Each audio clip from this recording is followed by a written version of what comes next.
নমস্কাৰ বন্ধু বান্ধৱীসকল, কি খবৰ আপোনালোকৰ? খবৰ নিশ্চয় সকলোৰে ভাল, আমাৰো ভাল। আৰু আজি মই আপোনালোকৰ বাবে লৈ আহিছোঁ আকৌ এটি নতুন ভিডিঅ'। আজি ভিডিঅ'টি আপোনালোকক দেখাম বগৰী মিঠা আচাৰ কেনেধৰণেনো মই বনাইছোঁ। তেনেহ'লে ব'লক ভিডিঅ'টোৰ মাজলৈ। আৰু এয়া লৈছোঁ বগৰী আচাৰ বনাবলৈ মই বগৰী 1 কেজি, আৰু বগৰীখিনি মই 3 দিনমান ৰ'দত শুকুৱাই ল'লোঁ। আৰু এয়া বগৰীৰ ঠাৰিবিলাক এৰুৱাই মই এতিয়া এনেধৰণে ফালি লৈছোঁ। আৰু বগৰীখিনি যিটো ভিতৰত পিছল ভাৱ থাকে, সেই পিছল ভাৱটো অলপ শুকান হোৱালৈ বগৰীখিনি মানে শুকুৱাব লাগে ৰ'দত। আৰু এতিয়া চাওকচোন, মই এনেধৰণে আটাইখিনি ফালি লৈছোঁ বগৰীখিনি। আৰু এয়া মোৰ ফালি হৈয়ে গ'ল। আৰু এনেধৰণে ফালি ল'লে বগৰীখিনি মানে আচাৰখিনি খাবলৈ ভাল হয় আৰু মছলাখিনি ভিতৰলৈ সোমায় ভালদৰে। আৰু মছলাখিনিৰ ভিতৰলৈ সোমালে আচাৰখিনি খায়ো ভাল লাগে, নহয়নে বাৰু? আৰু এয়া মোৰ আটাইখিনি এনেধৰণে ফালি ল'লোঁ বগৰীখিনি। আৰু এনেধৰণে ফালি ল'লে। আৰু এয়া এইপিনে গুড় লৈছোঁ মই আধা কেজি, কিয়নো বগৰী মই লৈছিলোঁ 1 কেজি, সেইবাবে গুড় আধা কেজি লৈছোঁ। আৰু গুড়খিনি মই এনেধৰণে মিহি কৰি আটাইখিনি কাটি ল'লোঁ। আৰু এইখিনি গুড়খিনি কাটি মোৰ হৈয়ে গ'ল।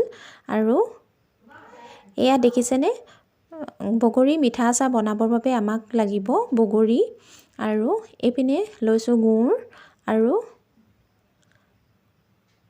এইখিনি গুড়, আৰু এয়া মই লৈছোঁ শুকান জলকীয়া কেইটামান, আৰু এইপিনে গোটা জিৰা, গোটা ধনিয়া, ক'লা জিৰা আটাইখিনি মই এনেদৰে এখন কেৰাহী পাতি ল'লোঁ এইপিনে। আৰু কেৰাহীখনত অকণমান গৰম হোৱালৈ এইখিনি ভাজিব লাগে মছলাখিনি। আৰু বেছি সময় ভাজিলে কিন্তু জ্বলি যাব, তেতিয়া জ্বলি গ'লে তিতা হৈ যাব, সেইবাবে অলপ সময়হে গৰম হোৱালৈ মছলাখিনি ভাজিব লাগে। আৰু এতিয়া এইখিনি মই নমাই ল'ম। আৰু এইখিনি নমাই লৈ এয়াখিনি মোৰ হৈ গ'ল, নমাই ল'লোঁ। আৰু এতিয়া এইখিনি মই এনেদৰে খুন্দি ল'লোঁ। আৰু মিক্সিটো দিব পাৰে, মই খুন্দনত পিচি লৈছোঁ, যিহেতু মছলাখিনি অকণমান মানে গোটা হৈ থাকিলেও ভাল লাগে খাবলৈ। আৰু এতিয়া এখন কেৰাহী পাতি ল'লোঁ, কেৰাহীখনত এনেদৰে তেল দি ল'লোঁ অলপ। আৰু তেল দি ইয়াতে পাঁচফোৰণ অকণমান দি এয়া বগৰীখিনি মই অলপ ভাজি ল'লোঁ। আৰু এনেধৰণে ভাজি ল'লে আপোনালোকৰ বগৰী আচাৰখিনি বহুদিনলৈ খাব পাৰিব আৰু ভাল হৈ থাকে আচাৰখিনি। আৰু এনেধৰণেৰে বগৰীখিনি অলপ সময় ভাজি ল'লে মানে বহুদিনলৈ আপোনালোকে আচাৰখিনি ভাল হৈ থাকে আৰু খাবলৈ ভাল হয়। আৰু এয়া মই দি দিছোঁ নিমখ অলপমান, আৰু এইখিনি ভালদৰে মিলাই ল'ব। আৰু তাৰপাছত ইয়াতে যিখিনি মই গুড় মিহি কৰি কাটি থৈছিলোঁ, এইখিনি এয়া দি দিছোঁ। আৰু গেছৰ জুইটো কিন্তু একেবাৰে কম কৰি ৰাখিব, নহ'লে বগৰীখিনি জ্বলি যাব। আৰু এয়া দেখিছেনে, মই গুড়খিনি দি এনেধৰণে লৰাই আছোঁ। আৰু গুড়খিনি গলিবলৈ আৰম্ভ কৰিছে লাহেকৈ। আৰু এয়া গুড়খিনি মোৰ গলিবলৈ আৰম্ভ কৰিছে। আৰু ইয়াতে এতিয়া দি দিম যিখিনি মছলা মই পিচি থৈছিলোঁ।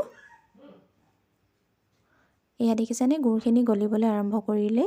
আৰু এতিয়া এইখিনি ভালদৰে লৰাই ল'ব। আৰু যিখিনি মছলা মই পিচি থৈছিলোঁ সেইখিনি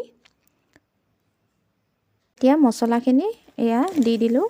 মছলাখিনি দি লৈ অলপ সময় লৰাই লোৱাৰ পাছতে এয়া আমাৰ বগৰী মিঠা আচাৰ হৈ গ'ল। আৰু আপোনালোকে যদি এনেদৰে বনাই খোৱা নাই, এবাৰ বনাই খাব, আৰু খাবলৈ বহুতে ভাল লাগে। ভিডিঅ'টি চাই কেনেকুৱা পালে আজি জনাবলৈ নাপাহৰিব। আৰু যদি চাই ভাল লাগিলে নিশ্চয় লাইক এটা কৰি দিব, আৰু মোৰ চেনেলটি ছাবস্ক্ৰাইব কৰি দিব। ধন্যবাদ।